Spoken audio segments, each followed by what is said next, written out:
Yun, oh, ayos talaga mga idol. Oh, welcome back. Kumusta nga pala dyan yung mga manol ko na basher? Balita ako, wala nang balita sa inyo mga idol.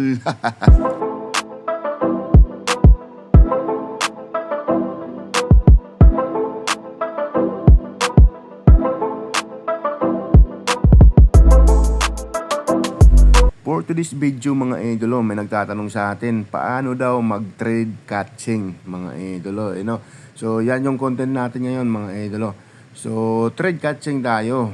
For example, tinanggal natin yung workpiece natin sa turno, tapos lahat ng lever nagalaw natin, ganyan, di ba? Galawin natin. Tapos ngayon, ibabalik ulit natin yung workpiece natin mga idol sa turnuhan dahil gusto natin i-retrade. So, paano nga daw gawin to? Ito yung tinatawag na trade catching.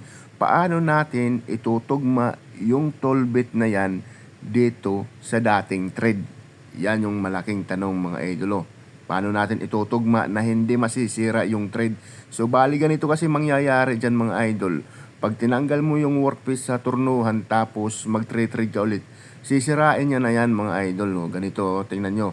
I-trade muna natin ng konti para maintindihan nyo. Kita nyo yung tollbit niya mga idolo. Iba na yung tumbok, hindi na dun sa original na trade yan oh. Iba na yung kinakayod niya. Napakasimple lang yan mga idol. Parang seaman yan, no? Parang marino yan. Pag sign off ng marino, hindi dadaretso dun sa original na asawa. Doon muna sa pangalawa. Ano na naman yung connect yan, Koy? Sa trading at saka sa marino. So dito nga yung gagawin natin para maitama natin yung pagkakamali natin yung tollbit na yan sa ano na yan, original na trade. So ganito lang ka-basic yung gagawin natin mga idol, no? So unang-unang gagawin natin dito is mag-trade muna tayo sa hangin. Pag sinabing mag-trade sa hangin, huwag ka munang magbibigay ng pakain sa tollbit mo para malaman natin kung saan yung tumbok ng tollbit mo, kung naka-align ba ito sa trade or hindi. So nakikita nyo naman dyan, salang-sala siya mga idolo. So ngayon, yung gagawin lang natin dito para maitugma, so dito tayo mag-a-adjust. Yan, i-adjust natin yan, pipihitin yan natin mga idolo hanggang yung tollbit natin dito ay tumugma sa trade. So ganyan yung gagawin mo mga idol para tumugma siya. Parang seaman, 'di ba? Parang seaman dol. So dito patakbuhin na natin mga idol. So yan. So dito ka mag-adjust, ipihit mo yan hanggang yung tollbit natin tumugma sa trade. O kita nyo? Tugma na yan dol. Tugma na yan, o 'di ba? O, kita nyo naman mga idol. Ngayon, ibalik ulit natin para malaman. Isang trade pa sa hangin para malaman natin kung naka-align na ba, no? Huwag ka munang magpakain ng tollbit. Trade ka muna sa hangin to make sure na makikita mo na naka-align. So yan oh, nakikita nyo naman, align na mga idol. Ibig sabihin, kuhang-kuha na natin yung lumang trade, yung original na trade, no? Parang seaman, kuhang-kuha na natin yung mga chicks natin dyan. So dito mga idol, iano natin itong cross slide para tumugma itong trade dito sa original na trade. So para malaman natin, kita nyo, tugma na siya dolo. Center na center dol, di ba? Center na center. Parang seaman, magbigay ka muna ng allotment bago mo makuha yun. So dito nga mga idol, ayan, oh, balik natin ulit mga idol. Oh. So dito magmamarking tayo dahil reference natin yan mga idol, reference natin. Dahil gagalawin nga natin yan, oh. Di ba? Parang chicks, magbigay ka muna bago mo galawin. So ito na nga mga idol. So balik tayo dito. So ano muna natin, i-backward. Dahil dito magkano na tayo mag-trade. Pero isang beses pa trade sa hangin mga idol. Isang beses pa trade sa hangin para masigurado natin na naka-align siya, hindi siya mag-e-error. So yan, okay, kita nyo naman, align. Ngayon, ibalik natin. So ito na yung final test na natin to. So bali, magpapakain na tayo dito ng pakunti-kunti lang dol. Pakunti-kunti. Huwag nyo masyadong lalakihan para hindi mahirapan yung tollbit natin dol, no? So kanina dito nagmarking tayo, 'di ba? Nagmarking. So ibabalik lang natin yung marking. Oh.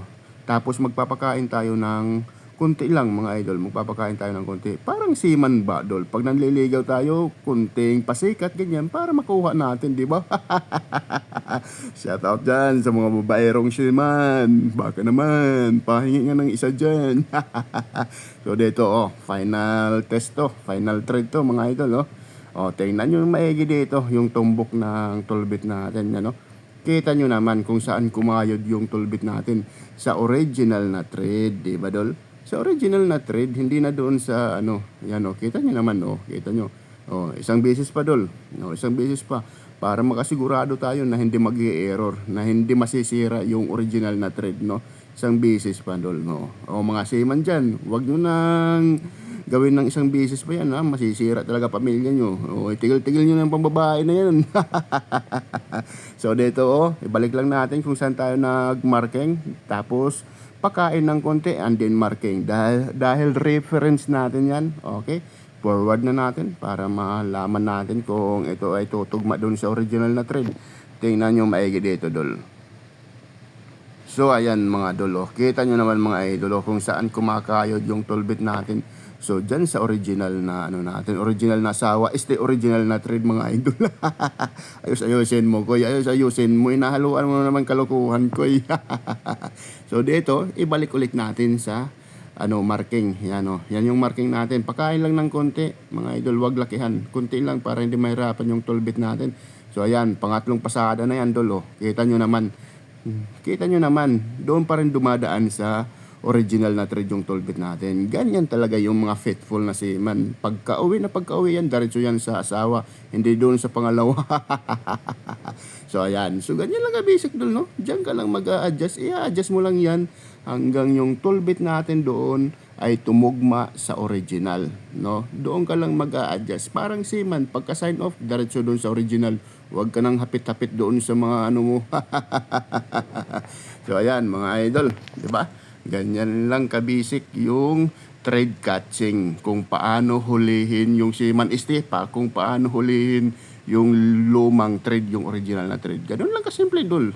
So paano yan? Hanggang dito na lang yung video ni Kuya Koy. Baka naman, dol. Pa-share naman itong video mga idol. See you next time. Bye.